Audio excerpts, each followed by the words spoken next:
Hey, it's Mark Lanier with your video thought for the day. All right, brand new week, brand new set of video thoughts. And I got to tell you, I'm kind of pumped about this week. Let me explain why. One of the hardest things for us to do is to live a focused, deliberate life.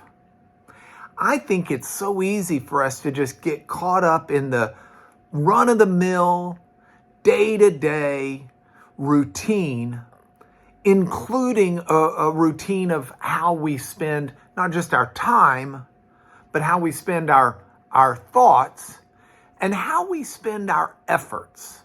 In other words, what do we try to do each day?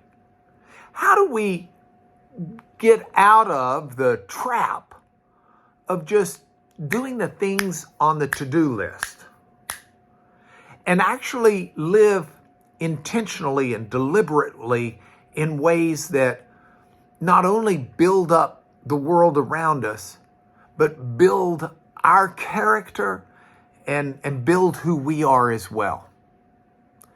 So I was thinking through this, oh heavens, I don't remember when, it was a long time ago.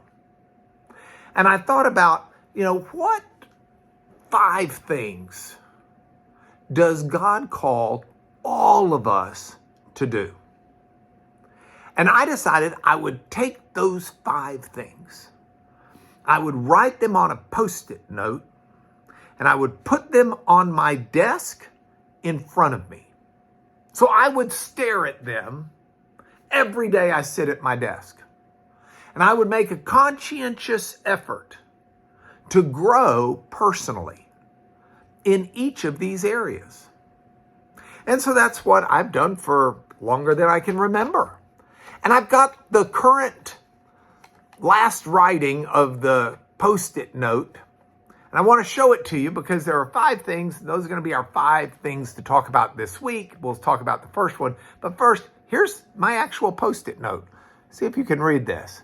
It should say to love, to work, to enjoy,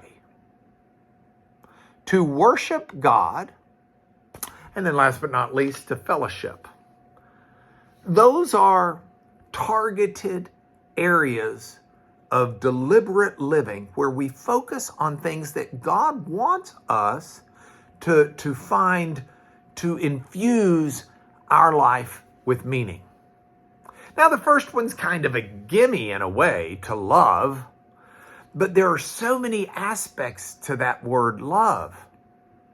They're all focused by and large, and in their highest and best use, on maximizing good by our efforts, our actions, and how we care for others as well as ourselves.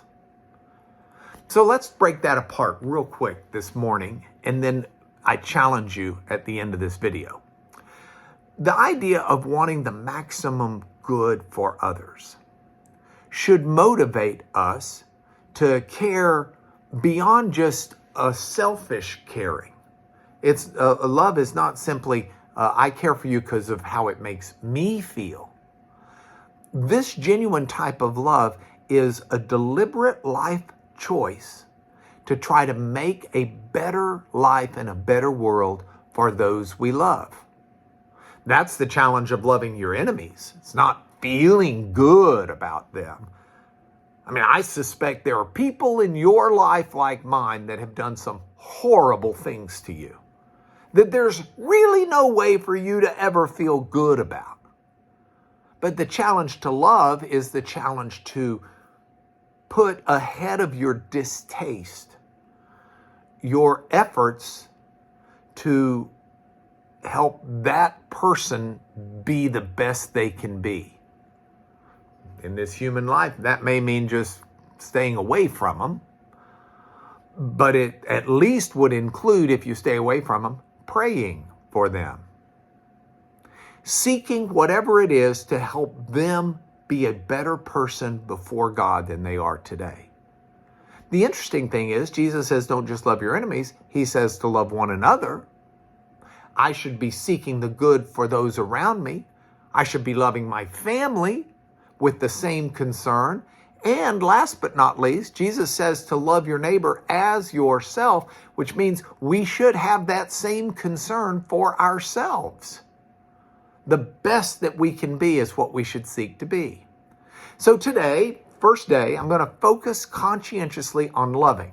I want to love God and do the best I can for Him. I want to love myself and do the best I can for me, but I want to love my neighbor, my family, my friends, and I want to even love my enemies and pray for those who have not earned that right in my life, if you will. So I challenge you today, if you need to, write it on a Post-it note, put it where you see it, on the fridge, on your desk, on whatever it is you look at, that today let's conscientiously love. Now tomorrow, we're going to talk about how we work unto the Lord. That's tomorrow. This is your video thought for the day. God bless you.